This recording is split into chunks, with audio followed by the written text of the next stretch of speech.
Hey, everybody, and welcome back to the Still in Love podcast. This is episode number 13, and today we are talking about I'm committed.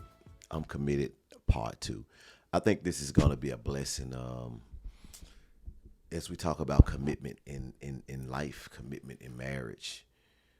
A lot of people say that they want to commit to things, but they don't stick with what they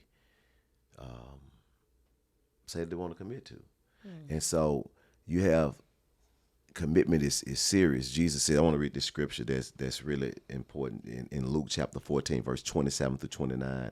It says, and whoever does not carry their cross and follow me cannot be my disciple.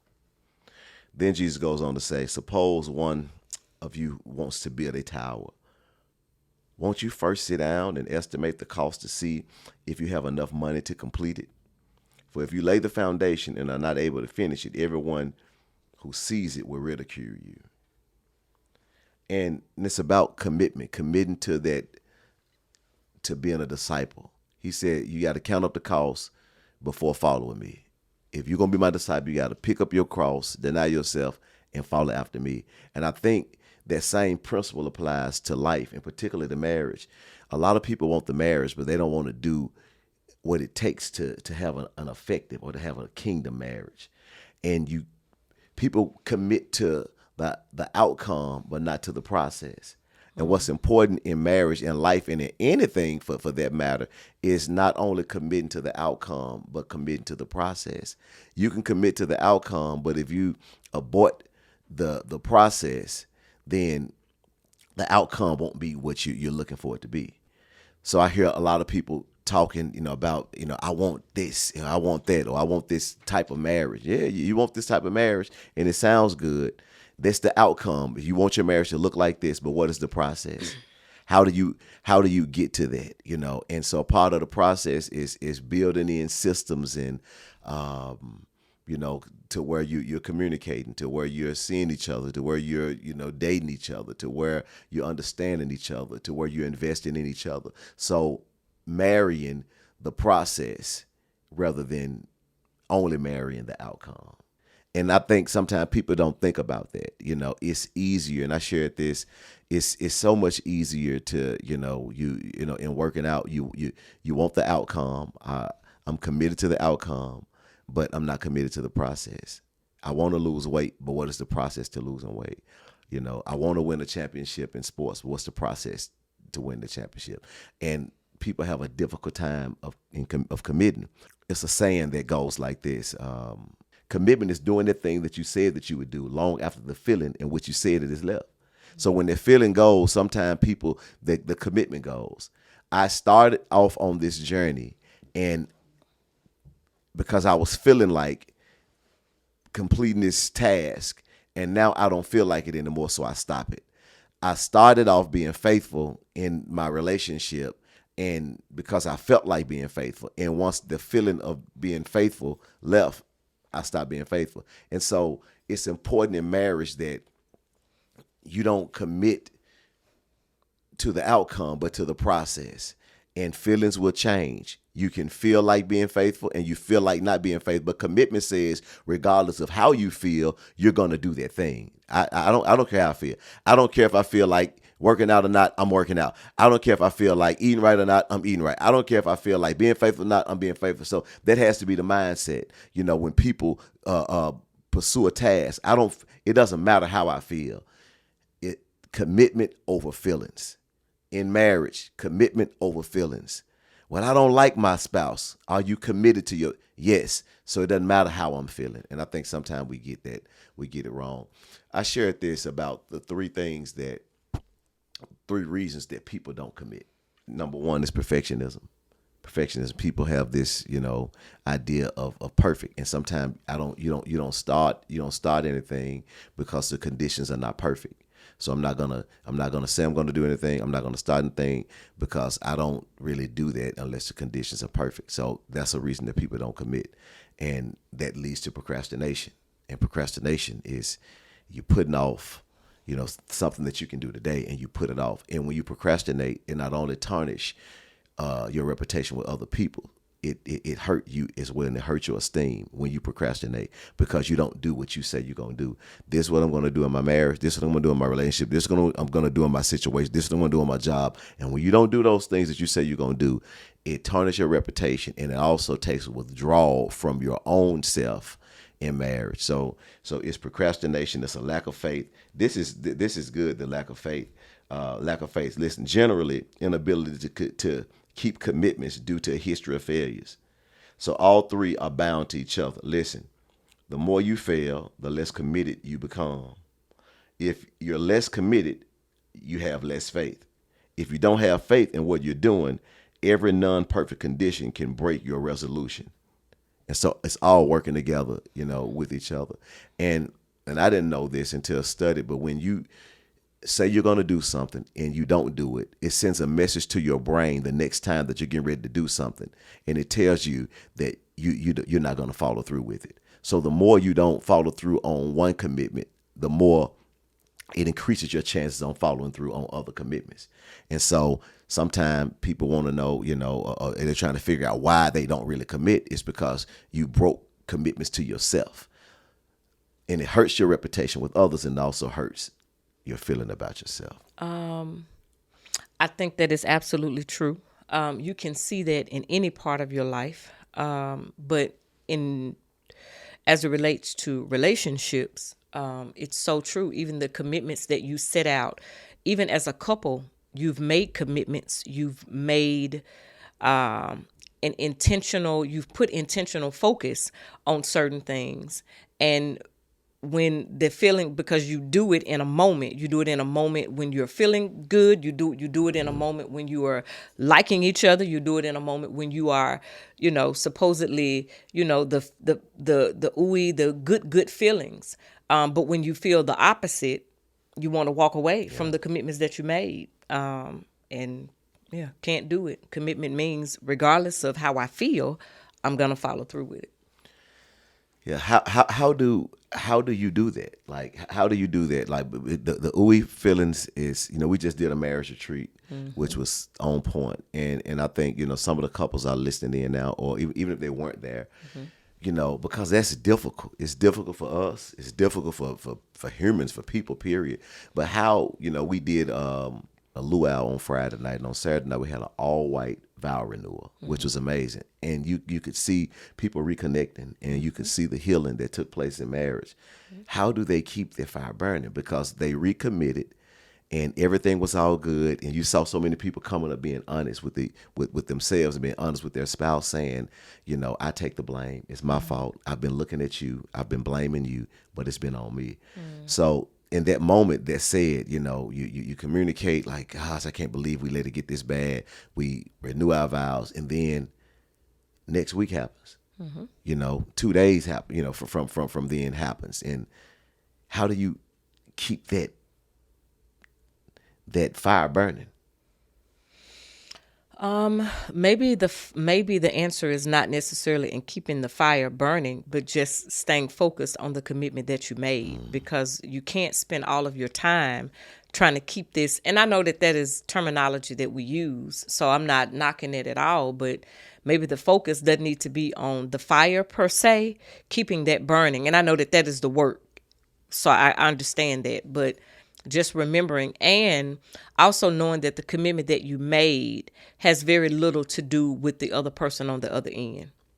It's about you and the commitments that you're making to the process, that you're making to the outcome, whether or not, because there are in anything you do, in marriage, parenting, employment, you name a situation, and there will be I don't feel like it moments. Yeah. So just because I don't feel like it, you just have to, it's about me, and it's about the commitment that I made. I committed to do this. So regardless of what I get from the other person or don't get from the other person, it doesn't have anything to do with it. I'm committed to whatever outcome we said that we're, so let's just say that you're committed to losing weight, and you have a trainer, and your trainer decides or something happens and your trainer can't make it for a few days? Do you not work out because the trainer can't make it? You're committed to a particular outcome. So because you're committed to the outcome, now the trainer helps. It helps when you got somebody in your corner, and you got somebody rooting you on, and you got somebody in the game with you, mindful of, all right, knowing what it is that you have to do. But if the trainer has something happens, or they get the flu, or they get sick, you still have to hold fast to your commitment regardless of the trainer. So you got to stick it. You got to stick it out, stick through on your commitment. Yeah. And that's it. And it's not going to feel good. We always look for these inner motivators to keep us going, and those help. But the commitment. I am committed to this process. So regardless of how I feel, yeah, I'm here. And there's really not another way to say it, or an easier way to put it. And I know sometimes we want that easy, well, somebody tell me something to make me feel good about my commitment. Yeah, it's not going to always be there. The commitment is the commitment that you made. And so it's easier to keep a commitment to yourself, or it's easier to keep a commitment when no one else is involved, to where, hey, listen, Sometimes.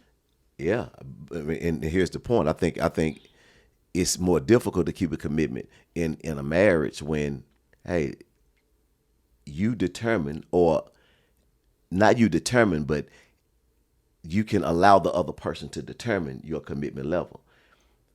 Because explain it. If we set out to be committed pertaining this date night, we're going to do date night. And I'm committed to something in my part in communicating. And now you act in a certain way, and you acting like you don't want to be there, or whatever the case may be. It's difficult to follow through on my commitment when you're not following through on your commitment. Where it's easier for me to say, hey, listen, I'm going to work out, because the obstacles pertaining to working out, that only has something to do with me. Okay. So I'm gonna press toward that. It's me against me. But when you're married and you say that you're gonna commit to something, it's you both have said you're going to commit to this. Both said you're gonna commit to it. And it's easier to commit when things are going good. But when your spouse is acting as if they're not committed, then it's okay, well, you're not keeping your end of the bargain, so I'm not keeping mine. And I think that's where the trouble lies. One spouse feels like you have reneged on what we committed to. Okay. And thus far, why should I keep the commitment? And that's what we see in marriage over and over and over again. With the marriage retreat, with the vows, we recommitted. But you said that you weren't gonna put your job before me, and when I see you putting your job before me, I said that I was gonna, cook. And so since you're putting your job before me, well, I won't follow through on my commitment as well. And so I speak to that. What do you do, when you made a commitment in your marriage, and gosh, you don't feel like your spouse is fault. You all have made a commitment that this is how it's going to be, and your spouse is not following through on their commitment. How do you respond to that? Do you stay committed to what you said you're going to be committed to? I think you call a timeout. Just like in sports, we're committed to the team. We're committed to get this W. But when you see, you've got to be able to say, okay, we're not playing the roles that we said that we're going to play, or we're not following or executing the game plan that we said we're supposed to. So you got to call a timeout and say, hey, what's going on? Like, what is stopping you from holding up your end? And do you feel like I'm holding up my end? Did you stop first? You know what I'm saying? It's so easy sometimes, I think, especially in marriage, for us to look at the other person and immediately say, oh, well, they're not holding up their end because you said the expected end was, okay, date night. Well, if you found something else to do on date night, on the only thing I see as the person who is saying I'm holding up my end, only thing I see is you coming in late for date night, you making it seem like it's not a priority. Well, sometimes you need to dial back, call a timeout, and say, let me figure out why. Did you get more hours at work? Did you have to? Is your boss requiring something else of you? Are you going, like, is there something else that has caused the other individual to say or to not hold it up or seemingly to hold it up? For one, you have to do away with assumptions. Like, you cannot have, there is very little room for assumptions in marriage, because if you go by what you possibly see, you could be missing something, because you're only basing that off of what you see. And that's making an assumption, and you can't do that. It is so dangerous to do, because you would assume that, my spouse just doesn't want to, they don't want to follow up on their end, or they don't want to. And it's like, it could be something totally different. Yeah. So it's best to call a timeout and to say, hey, you got a pebble in your shoe? Is that why you're running funny on the court? Do you need a knee brace on? Like, is your knee hurting? Is something else going on that's keeping you from fulfilling your commitment? And I want to stress that, like, don't make assumptions. Stop, pause, and ask the necessary questions. Yes. And that would prevent a lot of, I feel some type of way because I'm looking at my spouse not fulfill their or hold up to their commitment. Now, if you find that after you've called a timeout and they still run to the court and they limping or they wobbling or they acting funny, then you got to pull back and say, okay, maybe we need to, not that you can pull your spouse out of the game, but maybe we've got to, for a season, we got to do something a little different. Maybe this ain't, like, honestly, maybe we can't play this right now. Maybe we can't. So do you keep your end of the bargain and stay committed to what you say you was going to? I think that's why you're calling the time out, to see what your next steps need to be, because maybe you need to alter the commitment. You know what I'm saying? If date night is it and you're coming in late, then maybe we've got to alter what we're saying. We want to be so quick to, you didn't, and it's like, it's not, sometimes that's not it. Yeah. Maybe we need to switch our nights. Maybe we need to do date days. Maybe we need to do date in the daytime and not it. Maybe there is something else at play. And after we see that, then we can determine what the next steps need to be. But I don't think we just all out and say, do you hold up to your commitment? If you think that the other person is. I honestly don't think, in most couples, if we had 30 couples in here, that could apply to maybe 2 or 3. But sometimes there are different scenarios that's causing different issues to show up in a marriage. So I wish it was a blanket we could throw on it and say, aha, you're not fulfilling your commitment. So, and it's like, that's not even life. That's not life. Life doesn't, because we're individuals. Life doesn't even work like that. Yeah. And I think the frustration, with some couples is, and I agree, calling the timeout, but I think some frustration with couples is they call those timeouts and they get back in the game and it's nothing changes, and it's gosh. And so now the person who is fulfilling their end of the commitment feels slighted. It's like, so what do I do? Mm-hmm. You know what I'm saying? And you have to really, really lean into the Lord, seek help, seek counseling if that's the case. Because, I think there are several people out there who feels their way to where we've been down this road 100 times and it's been the same result. And, my spouse does not fulfill the commitment that they said they're going to fulfill, and I'm sick of it. And people end up in a courtroom they don't want to end up in. One of the things that we talked about, which was really powerful, we letting y'all into some of our stuff, it's really powerful. We hadn't shared it before. We had a conversation and we talked about offense. When something is out of order, the approach that we can take with one another. One of the approaches is this: if you feel that you've been offended, communicate that offense to your spouse. Mm-hmm. You must communicate the offense, because life happens. And so what happens is in the mundane of the day, the mundane of the week, and the months and time that goes by. And it's just, you're not gooey eyed. And so things happen, offenses take place. And you have to really decipher between, was that an offense? Mm-hmm. And if it was an offense, deal with the offense. Have a conversation with your spouse and communicate how that made you feel. This is what keeps things going smooth. Because when you are offended and you don't communicate that offense to your spouse, then you'll begin to resent your spouse. You'll begin to suppress what you're feeling, and it'll come out in another facet. Mm-hmm. So it's communicate the offense. The second thing is something may happen and it may not necessarily be an offense. It may be a misunderstanding, but you communicate that, because during the offense, it's time for a sit down and you're really talking about, hey, look, what you did, I felt like it was out of order. This is how it made me feel. And I didn't like it. And you're giving your spouse an opportunity to communicate that. The second thing, it may not necessarily be an offense. It may not have been that serious. So it's not a real sit down. It's just a check to where, hey, look, are you okay? Did I do anything? Because I feel like something is off. And I just want, when you did this, I kind of felt some kind of way, so maybe I'm tripping or whatever. And then the third thing is, it may be so light to where, I noticed it. Maybe I took it the wrong way. Let me just give them a pass and maybe it's not going to happen again. But you have to know the difference between those three. Absolutely. Because some are really light and it's like, okay, let me benefit of the doubt. It's nothing. Some are, okay, I need to really check this before it continues and it becomes an offense, and other things are an offense. But the bottom line, you have to do the work. And having this kingdom marriage, if kingdom marriage is the goal, if thriving marriage is the goal, then this is a part of the process. Addressing offense when it comes. When you feel offended, you address it. When you feel some kind of way, you speak to it.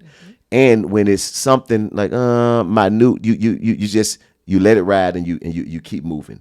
But I think that's a part of the work. That's a part of the process. And I think a lot of times people miss that because they get offended and they don't communicate it, or they don't address what could become an offense, and or they speak too much to the minute thing, and it's the thing that they should overlook.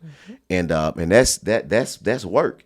And success in anything, you have to work for it. They want to win a Super Bowl. They want to be champions. They want a thriving marriage, but they're not willing to work. And that's why everybody's not champions. That's why everybody's not having a thriving marriage. That's why everybody's not at the top of their game, because they fail to commit to the process. If you are going to be successful in anything, you must be committed to the process and doing the work, and it's not going to be easy. And the third thing is, so the first thing is perfectionism. The second is a lack of faith. And the third thing is fear, what keep people from committing. Fear of failure, fear of success, fear of being rejected, fear of being abandoned. Fear is at the root of it. And so people don't try. Like I'm afraid to give my all, because if I give my all and I'm rejected, then I failed. And I don't want to fail. If I give my all to something and it doesn't work, then I'm a failure. And I don't want to be a failure. So I'd rather not give my all and just hope for the best. Because if I don't give my all in this marriage and we end up with a thriving marriage, praise the Lord. But if I give my all and we don't end up with a thriving marriage, then I feel some kind of way. I feel rejected. So I'm not giving my all, because I have a fear of it not working. I have a fear of you walking out. I have a fear of you disappointing me, and I'm not gonna be disappointed. And so my fear keeps me from going forward. I think you have a really good perspective on fear. I want to hear from you. What do you think that fear prevent one from doing in marriage? I think it's everything you just mentioned. I don't know that I could add anything to it, other than it is because I am afraid of something. It's going to prevent me from doing certain things. And I wish sometimes things were as black and white in relationships, but it really isn't, because you've mentioned this a few times in the last few weeks, just about, your attachment style. And that primarily comes from, the source of that is the caretaker, the parent that was the caretaker for you, whether they were present or not. That caretaker was the one that established in you your attachment style. And so I think because that is, it's new conversation for some people. It's making people become aware of how I attach myself to people, how I attach myself to relationships. It's also bringing an awareness to, at the core of a lot of, especially if there is the other attachment styles away from the secure one, at the core of that, a lot of is fear. It is fear that my needs, my primary needs, for some people, and there are some levels of severity to it, but that my primary needs will not be met. And so we learn as we grow to live and to cope in life without those needs being met, or we get them met through other things. And so it's not sometimes until we become aware of how that might have affected us, and then we come to a place of working on that, learning, being healed in that, growing in that, that some of that is just, it's just not even discovered. It's not, you're just not aware of it. But fear at the core of that is just, it's I am afraid that what I need I won't get. So I won't need. I won't have desires. I won't have needs because you're not going to meet them. I won't look to give my spouse certain things because if it's fear, you're going to leave anyway. If you're dealing with, the core of rejection is fear. I'm afraid that I am going to be rejected, that you will push me away. You will either push my love away or that you will push who and what I am away. So I can't completely be my authentic self because you will reject that. There's a lot of stems or branches and trees that can come from fear. But it's very important that we know that, you mentioned this scripture about perfect love casting out fear. And that's what you have to consistently give. If you are a spouse and you're dealing with someone who has a lot of core fear, then it is love that's going to cast it out. It is the reminder that I love you. It's the reminder that unconditional is my love for you. It is the reminder that I'm here. It's the reminder. It's all the things that love is. It is patient. It is kind. It is long suffering. It is giving your spouse all of what love is. And that is what casts out fear. So it's not a blanket of love. It's under that. But when you break down what love is, it's giving that person, and which we are to give anyway, because, Jesus commands us to love. So, it's just, when we think about it, it is challenging all of us to think beyond just the one word love. Think about what the word love is and how the word of God has described it. And now think about that in relation to your spouse, your children, your family, your so-and-so. Are you patient? Are you kind? Are you long-suffering? Or are you very short? Are you counting wrongs? Are you keeping a record of wrong? Are you all of those things? Now that causes us to do a lot of self-check, because we feel like, oh, well, I love you because it's like, wait a minute. Are you patient with your spouse? Are you just flat out kind? Are you nice? Are you mindful of them? Are you, so, that's where I'll leave it in terms of, in fear. Yeah, I think fear, when we look at the word fear, it's and you look at insecure and how it goes hand in hand. Insecure, not secure, safe. Right. I'm not safe. So if I'm not safe, Correct. I'm afraid. Correct.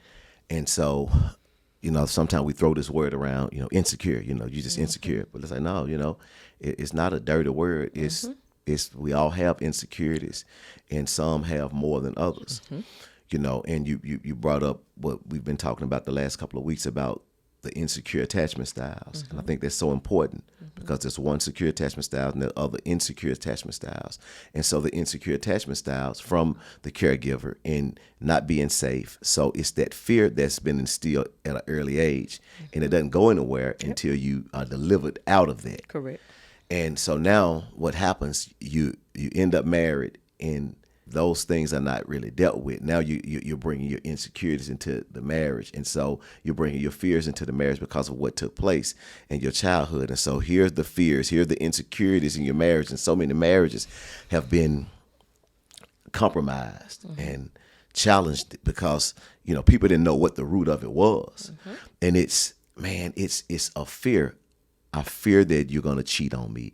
I fear that my needs are not going to be met. I fear that you're going to leave me. I fear that you're not going to love me how I want to be loved. I fear that you're going to reject me. I fear that you're going to abandon me. I fear the closest thing to me when I was a kid, they didn't give me what I need. So why would I think that the closest thing to me as an adult is going to give me what they need? These are people that had me and raised me, and I didn't get it. So I met you. I met you. So what makes me think you're gonna do more than my daddy did? What makes me think you're gonna do more than what my mama did? Like, no, you're gonna, so you don't think about this. No, but I've grown up in an environment that has consistently told me, or I have built my life around that not being met. Yes. So I don't become an adult and say, oh, I'm living in this defensive way. I have just built systems and around me that support that ideology. So that is what it is. And the funny thing about it is, you hear older people, well, you used to hear, this is a new breed, but you used to hear older people talk about, or make this claim like just keep living, right? And so it was, when they would say that, it was just the more the older you get, the more you'll see some things.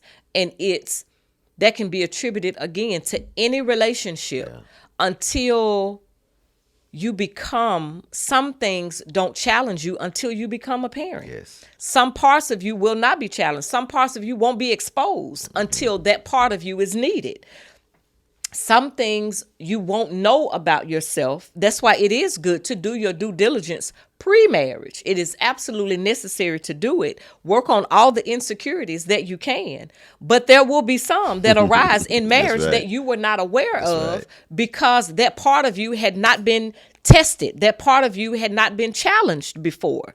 The level of sacrifice that you have to give in marriage, parenting, friendships, things like that, you don't know that until you get there. So some fear doesn't show up until, hold up, wait a minute. You need this from me like more than once? Yeah. You need this like for the rest of my life? Okay then. So I could do this, or I thought I could do this for a year, but I didn't know that this was going to be something, so forever. Yeah. You want this from me forever? Oh. Okay. Okay. So that was to your previous point though. That's good. And what's happened, and I want to speak, and this goes both ways, but I think just looking at scripture is so imperative that women of God get this. And I know a lot of times just on these podcasts, a lot of ladies, they share with their husbands, and we found that some husbands share with their wives as well. But I think this is so important. When I came into the knowledge of this, it really blessed me. Just the study of this and I feel like a revelation of this just really blessed. Just even looking at insecurity and the fear and just what the word of God says about fear. You look at Apostle Peter in 1 Peter chapter 3, verse 1-6, and he speaks to this. And I'm blown away by it because we live in a culture where, social media it could be used for evil, and it can be used for righteousness. And I thank God for this platform to allow us to be able to speak life and to speak righteousness to a multitude of people. What I'm getting ready to share. Peter's saying something that would make you cringe. If you're not a kingdom woman, if you're not a kingdom man, a particular kingdom woman, this what I'm getting ready to read will make you cringe and say, no, we're not doing that, because we live this was back in the 80s, just this, I mean, even prior to then, but just this whole independent, this woman thing, this strong, independent, we don't need a man, we can do without men, even Salt and Pepper, I'm independent. I make my own money. So don't tell me how to spend it, because you need me and I don't need you. It's just we don't need men. You know, we were taught, you know, we hear from so many wives that say that they grew up with a lot of strong women in their lives, and women who held it down, and women who had to be independent, and women who didn't have men. And so they knew how to hold it down alone. And so now you have a generation of people who are independent and who feel like, I don't need my husband, I don't need to be married, but yet and still they're married. Now, if that's your approach and you're not married, that's one thing. But there's people that's got married and still have their mindset to, I really don't need you.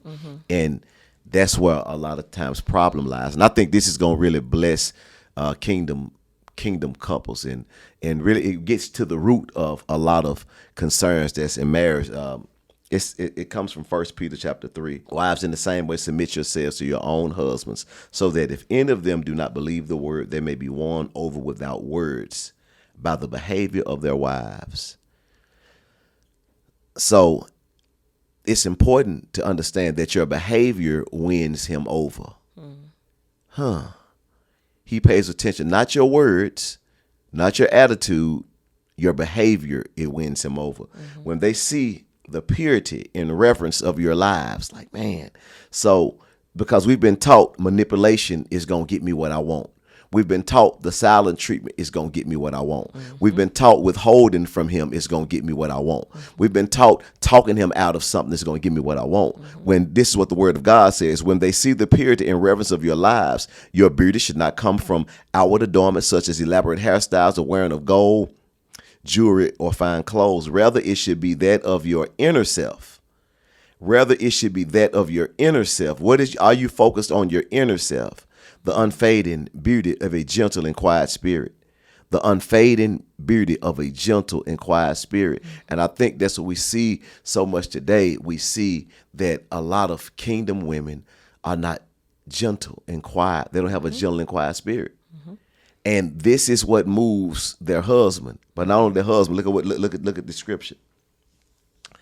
The unfading beauty of a gentle and quiet spirit, which is of great worth in God's sight. So God honors a gentle and quiet spirit. So in other words, the popping off and the neck popping and the manipulation that's not honoring to God. What's honoring him is a gentle and quiet spirit. He said, for this is the way the holy women of the past who put their hope in God used to adorn themselves. So we have to have a generation of women that are holy, that can teach the next generation of women. This is how you adorn yourself, with a gentle and quiet spirit. Don't allow the salt and pepper generation, the beehive generation. Oh, they're gonna get me for that. They want to fight when I say the beehive. But to the left, you know, pack your stuff and get on out of here. That's what she's saying. You know, I can have another you in a minute. As a matter of fact, he'll be here in a minute. Mind you, when your man stepped out, you didn't get another one. You stayed, but you telling them to get rid of their man. Anyway, that's a whole nother message, whole nother time. But it's a gentle and quiet spirit, which is of great worth in God's sight. For this is the way the holy women of the past who put their hope in God used to adorn themselves. They submitted themselves to their own husbands. This is what the holy women did. They said, we're going to submit ourselves to our own husbands. That's why it's important that you get a man that's submittable too. Absolutely. Because some women say, man, it's difficult to submit to that. You want me to submit to that? He don't come home. You want me to submit to that? He get funky drunk. You want me to submit to that? He cheating on me. You want me to submit to that? He got naked pictures of women in his phone. You want me to submit to that? He has no vision at all. You want me to submit to that? He's cruel. He's abusive. You want me to submit to that? That's why it's important, ladies, who you submit to. You don't just run after the first Chris, John, or Larry and say, I want to marry him because I'm single and I want to abstain and I want to get married so I don't have to abstain anymore. You wait on God, because if he's not ready, if he's not submitted to God, then it's going to be difficult for you to submit to him. So God didn't say submit to him if he's submitted to God. He say submit to him, period. So that's why you have to be careful in who you call your husband, because whoever you say yes to, in obedience to God, you must submit to him. So this is the scripture that truly blessed. Like Sarah, who obeyed Abraham and called him her Lord. She called her husband her Lord. Not with the big L, with the little L. Some of y'all cringing now. You are her daughters if you do what is right and do not give way to fear. So we're starting a ministry called Sarah's Daughters.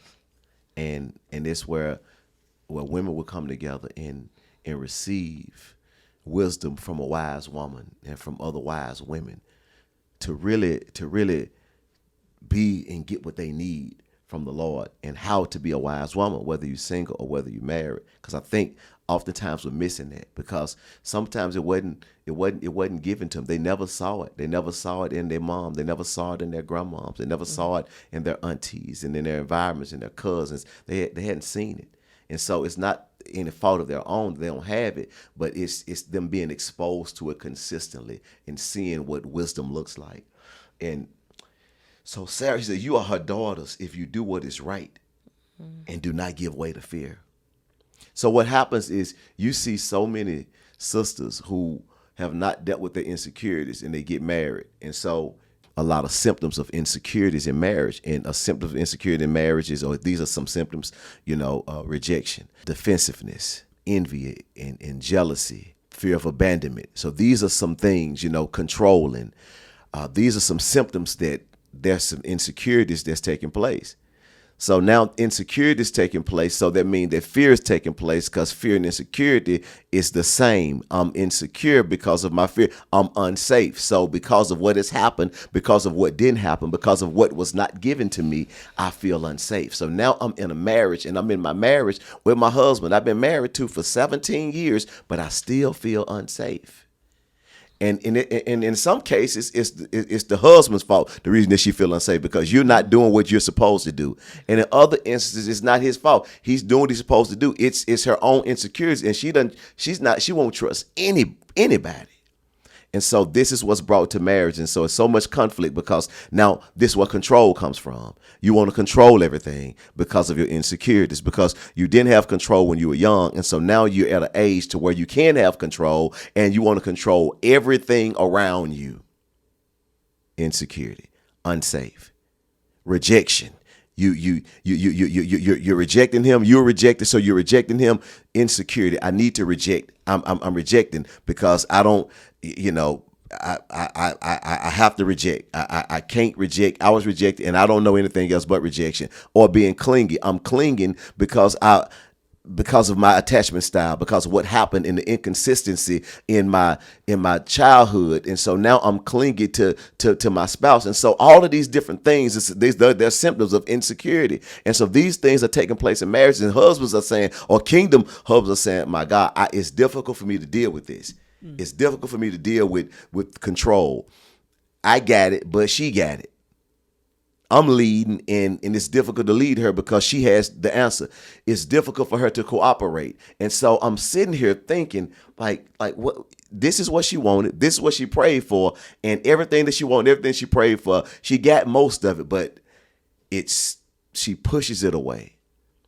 And it's like a self-fulfilling prophecy because what's going on in her head you ain't gonna give me what I need. You ain't gonna meet my needs, and so I'm gonna keep on pushing unintentionally until you show me what I know you're inevitably gonna show me.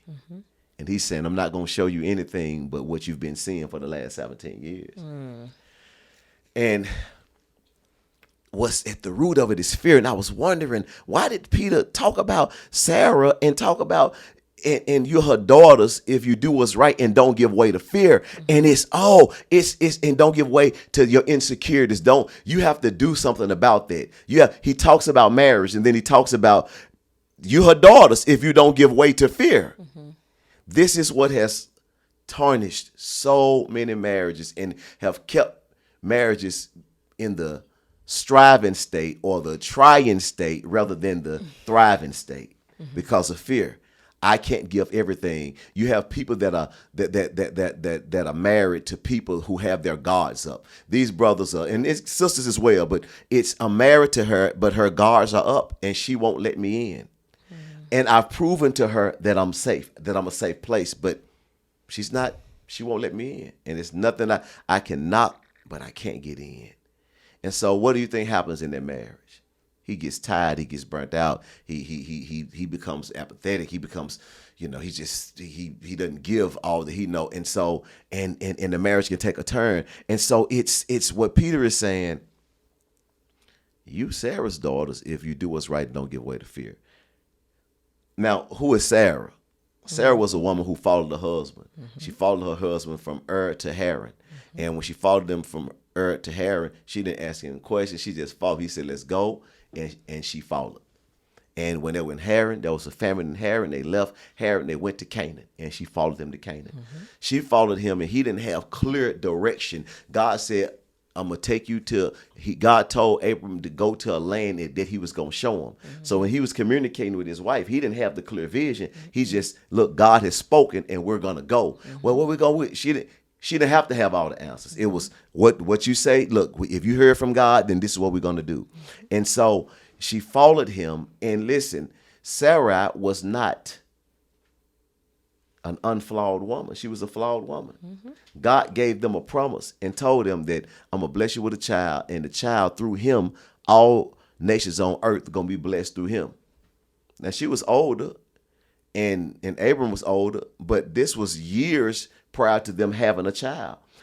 10 years after God gave that promise, then Sarah jumped in front of God and said, I'm going to make this happen because God gave me a promise. He hadn't delivered what he promised me, so I'm going to get Hagar, her handsmaid, and allow Hagar to sleep with Abram to have a child. They had a child, and they named him Ishmael, but God let them know that Ishmael is not the one. You're going to have a child. 13 years later, still didn't have a child. Angel came to him and said that God is going to bless you with a child. By this time next year, you're going to have a child. And what did this woman of faith do? She began to laugh. She laughed because she didn't believe and argued with the angel. The angel caught her laughing. She said, I ain't laugh. You did laugh. I heard you laugh. And so she was a flawed woman. She was flawed. She was 90 years of age, and God blessed her to have a child. Abram was turning 100. And so here it is. They have a child, and they named the child Isaac.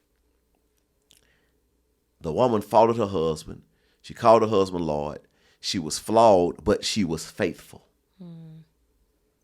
They had the child, and they named Isaac because Isaac means laughter.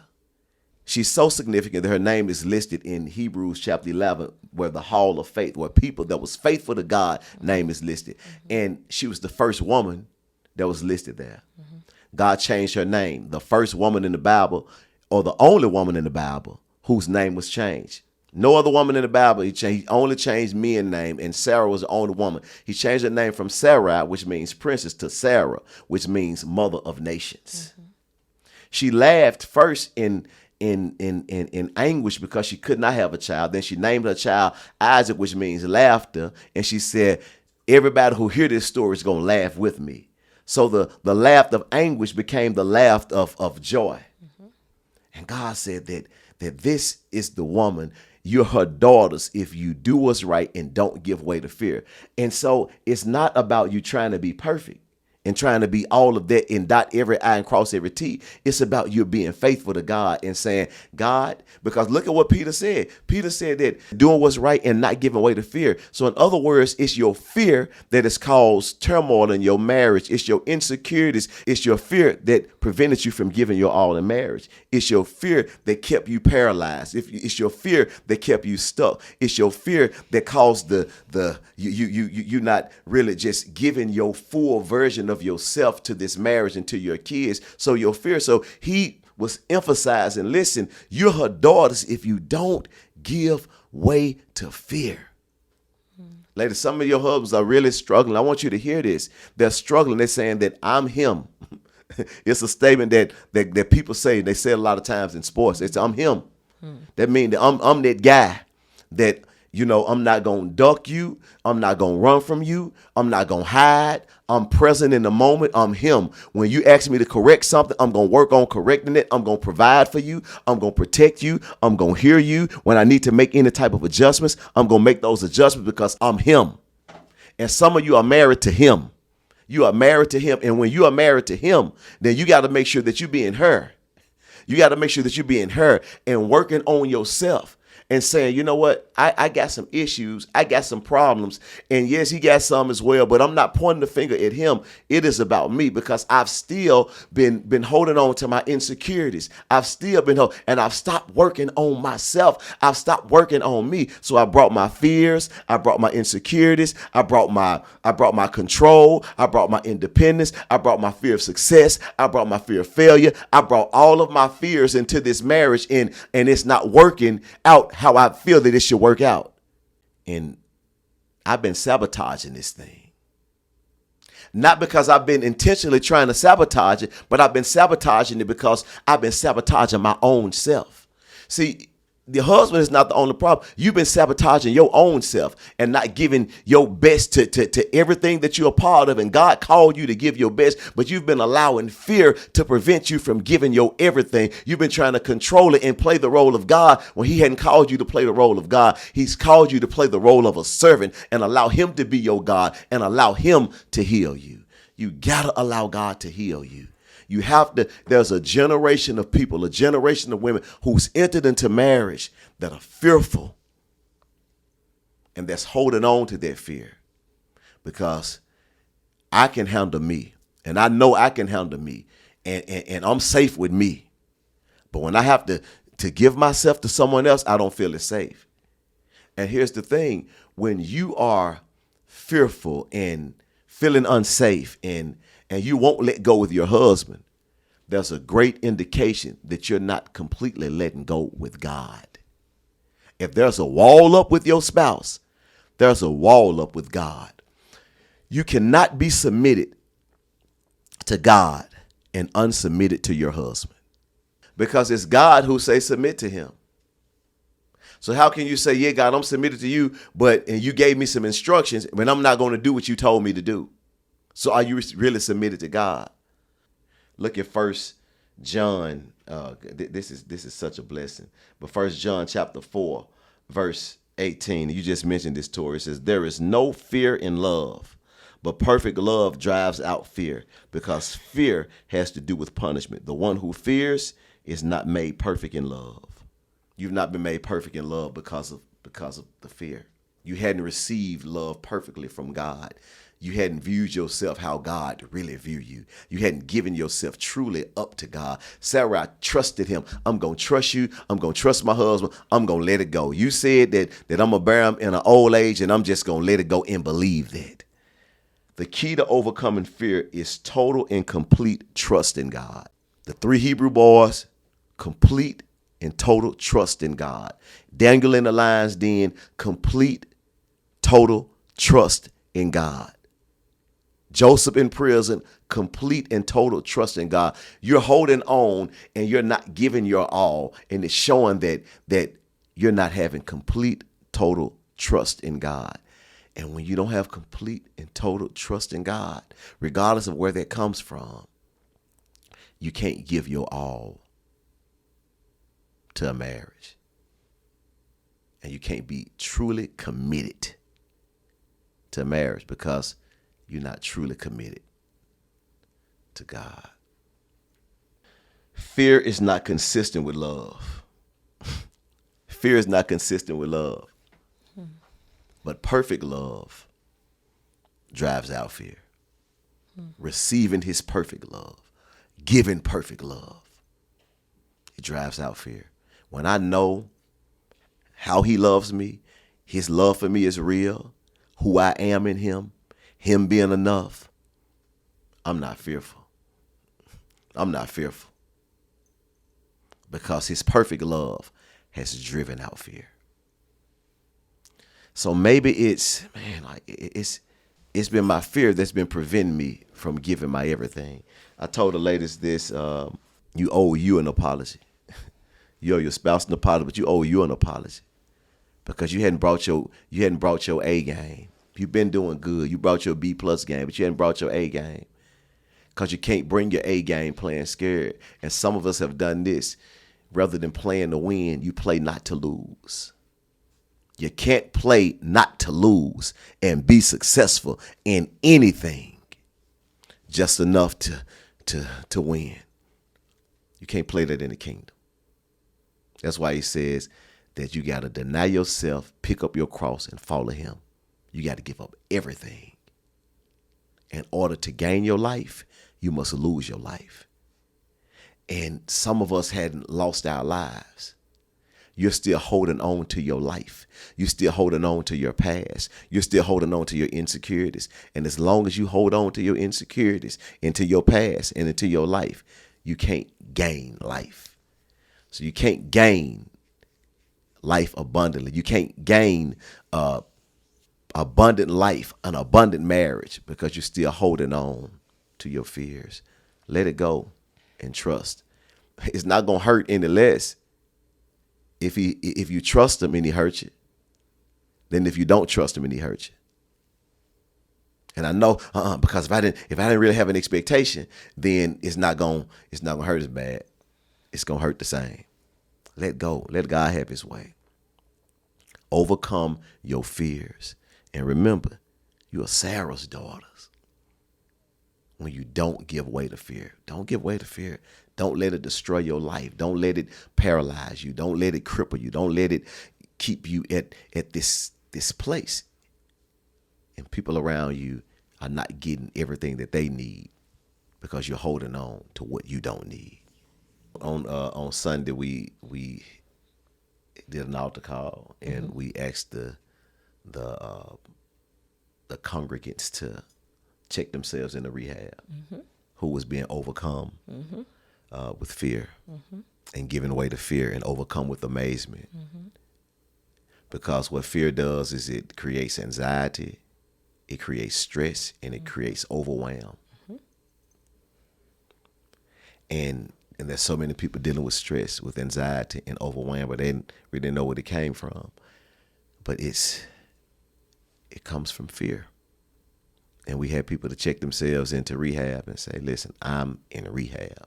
And that's what I want you to do. If you're driving, listen to the podcast. If you're, tuning in and you're watching on whatever platform that you're watching on, just commit yourself to rehab. Commit yourself to truly letting go and letting God. It's not a one-day, event. It's you commit today, but you continue to commit every day. I shared this with a young man. We was at dinner yesterday, and he shared this with me. He called me and he said, "Man, rough guy too." He said, "Man, I appreciate you, man." He said, "Man, what you did yesterday, man, was just such a blessing." He said, "You let us know that you're human when you said that you have to make a decision every day to be faithful to your wife. Man, we need to hear that, man. I don't know if you understand the importance of that." He said, "But I needed to hear that, but people need to hear that you're not, that you are human, and that you prone to make mistakes as well, and that you have to do this, and you have to do that work, and you have to make decisions, and you have to make a commitment every day that I'm going to be faithful." And I think it's important, to own your stuff, to own where you are, to own your insecurities, to own your weaknesses, and knowing that, hey, listen, when I'm weak, then that's when he's strong. So it's okay to be weak. And here I am, God. I need rehab. I need help. And I need to commit every day, because I hadn't given my everything and my all. And I've been given away to fear, to anxiety, to stress, to overwhelm. And you didn't call me to live like that. I surrender to you. And I have to surrender to you over and over and over and over again. Salvation happens in a moment, but sanctification happens over a lifetime. And so we're in rehab. Let's continue to work so that we can have the thriving marriage that God has called us to have. Amen. Well, that's all we have for today. We will see you back next week. God bless. Thank you for listening to the Still in Love podcast. We hope that you have enjoyed this episode and it has indeed blessed your life. If it has, we need you to do 3 things for us. 1, we want you to subscribe to this podcast on your favorite platform, so that way you can be notified when a new episode drops. Number 2, We want you to review it. Click on that 5-star and let us know how much you enjoyed it. We absolutely love feedback here at the Still in Love podcast, and this helps us to make sure that we are scratching where there's an itch. And number 3, we want you to share it with a friend or family member. Also, if you have a question, we'd love to hear it and even talk about it right here on the podcast. You can submit those questions at stillinlovepodcast.com. You can also connect with us on Facebook and Instagram at Innovation Church Memphis and on TikTok at We Are Innovation. Until next time, peace. Don't just start in love, but stay in love. Thanks for tuning in to Still in Love podcast. God bless.